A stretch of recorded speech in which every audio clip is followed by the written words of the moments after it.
All right, so I'm going to take you through it step by step, and I'm really going to show the most important things you need to have for your store. As per my opinion, I did over 1,000 plus stores in the last couple of years, from huge brand names to the little independent store. So I do think I have a couple of 2 cents. If you're an expert in the field, comment below. Let's really get together here, guys, and get as many people online as possible. Again, these videos are made for people. You're a 67-year-old shopkeeper, people stopped coming into your door, you're panicking, you don't know what to do. We got you. This is why we are here. So just follow this step by step. Okay, so you will go to shopify.com. Again, use any other platform if you feel more comfortable, because another platform, I'm 100% fine with that. It's not the time nor the place to debate that. But if you decide to do Shopify, you can start a free trial right here.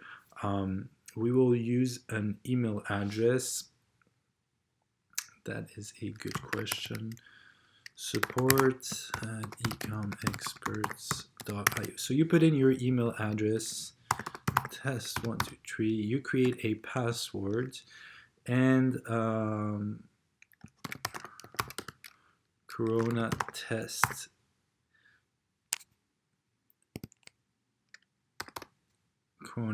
So you put in your email address, that's your main email address, then you create a password. This is not necessarily the password of your email address. Actually, we would advise against putting the password of your email address. Don't do that. Use different passwords everywhere. So this is going to be the password of your store, and then you have your store name.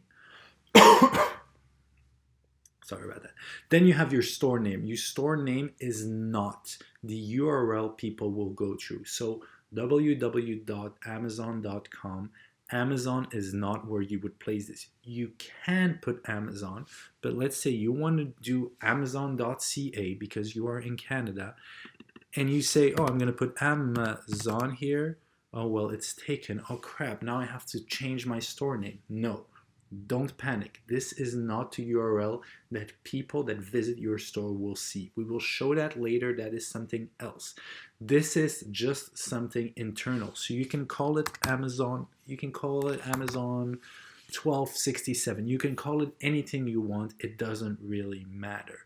It is just going to be a reference, and this is going to be your Shopify ID. It's kind of like your customer ID when you go to a store.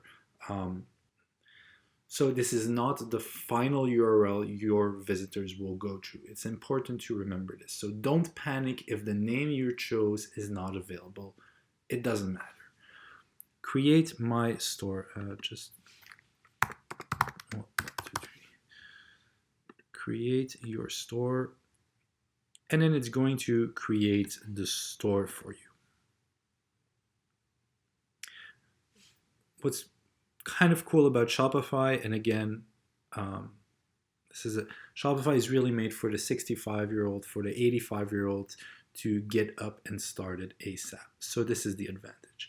So they're going to ask you a couple of questions. Are you already selling? You will have to answer this. So in my case, I'm just playing around and I'm just getting started. Are you setting up a storefront for a client? In most cases, I'm assuming if you're the store owner, you would say no to this. This is made for when people like me who have agencies are building stores for you.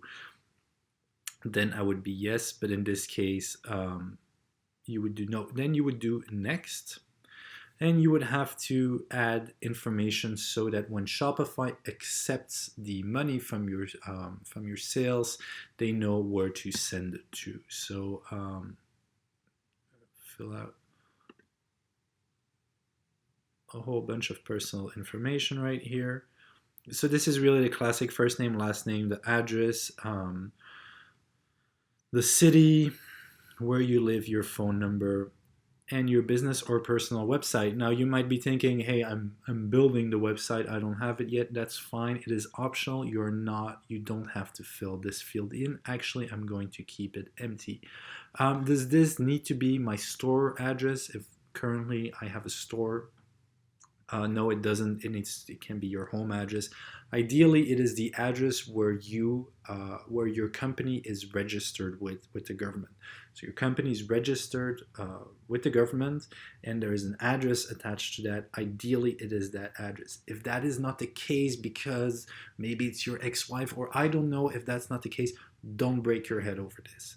Write an address where you currently live, or write an address where they could contact you. They never do, but don't break your head over this.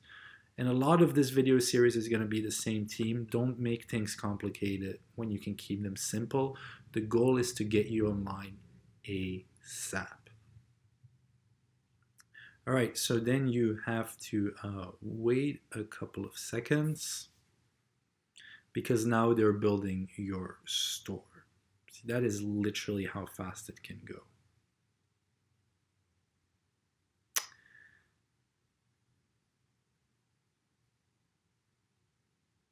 All right, great. The store has started. So now we're not open for business yet, but we basically signed our lease for the store right now.